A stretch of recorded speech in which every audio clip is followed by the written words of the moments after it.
Just a few weeks ago, former University of Tennessee football coach Derek Dooley announced he'd be running for U.S. Senate, hoping to defeat incumbent Jon Ossoff. And now he's sitting down with 11Alive's political team to discuss why he deserves to win next November. As we always do every Friday, we invite our good friend Zach Merchant in. He's also the co-host of the Georgia Vote. Zach, how you doing? Chesley, it is always good to see you. This means it is Friday. We made it to the end of the week, and what a busy week it has been. Oh my gosh, yeah, especially when it comes to politics. You sat down with the Republican this week. Give us a taste of what he touched on in his interview. Yeah, you know, it's shaping up to be such an interesting race. Derek Dooley is the latest entrant into this Republican primary race, and that's where a lot of the action, a lot of the heat is right now in the Senate race. Of course, at the end of the primary cycle, whoever emerges is going to go on to challenge incumbent Democratic Senator Jon Ossoff. But right now, the focus is on the Republican primary. Derek Dooley, in our conversation, I don't want to give too much away because we're going to air a lot of this on Sunday on the Georgia Vote, but in some pieces we already broadcast yesterday evening following our conversation yesterday morning. We talked to Dooley about why he's in this race, a big question, right? He was a football coach. This is a hard pivot. Hard pivot into politics, very different job. And we also talked to him about his voting record. His opponents have accused him of not casting a ballot in 2016 and 2020. I asked him if that was true, and he said, yeah, he did not cast a ballot in those elections.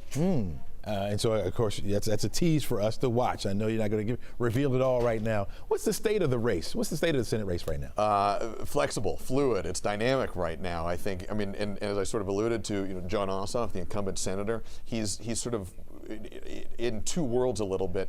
In some lenses and some views, he's very vulnerable. He's the only incumbent Democrat up for election across the country who is a Democrat in a state that President Donald Trump won, right? So there's this real sort of Republican leaning in Georgia, some would argue, and the Republican Party would say, hey, they got a Democratic senator.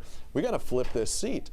On the other hand, Jon Ossoff is, Republicans and Democrats would acknowledge, a battle-tested candidate. He's been through tight races before. He's a prolific fundraiser. So he is going to be formidable.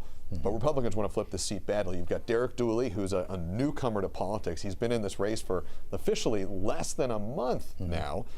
And he's running in a Republican primary against some very seasoned Republicans, people like Congressman Buddy Carter, who currently represents the coastal district of Georgia, and Congressman Mike Collins, who's newer in Congress. I think he's in his second term right now, but he has really made his bones in the mega sphere of Republican politics and has aligned himself very closely with President Donald Trump. That's not the only big state race, though, happening, right?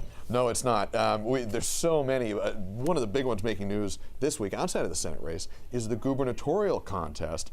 And this week, in that race, again, it's Republicans who are sort of driving the headlines. There are two main contenders. One is Attorney General Chris Carr. The other is Lieutenant Governor Burt Jones. They're both Republicans. They both want the GOP nomination to then go on to the general election. And that race has been ratcheting up in its intensity and in the kind of barbs the two candidates are throwing at each other. And that fight, that squabble, you could call it, has made its way into court. Chris Carr sued the Burt Jones campaign, trying to block Jones's ability to use we don't want to get too into the weeds, but a special fundraising vehicle that's available to some positions like the Lieutenant Governor, but not available to the Attorney General. A federal judge dismissed that suit this week, but Chris Carr and his campaign have teased that this may not be the last we hear about it, and more legal maneuvering may be coming from their campaign. More good stuff when it comes to politics. Zach, thanks for being all over it. Really appreciate you. Thanks, Chesley. All right, you can watch Georgia Vote with Zach Merchant and Faith Jesse Sunday morning at 11 right here on 11 Live Plus. Get all that news.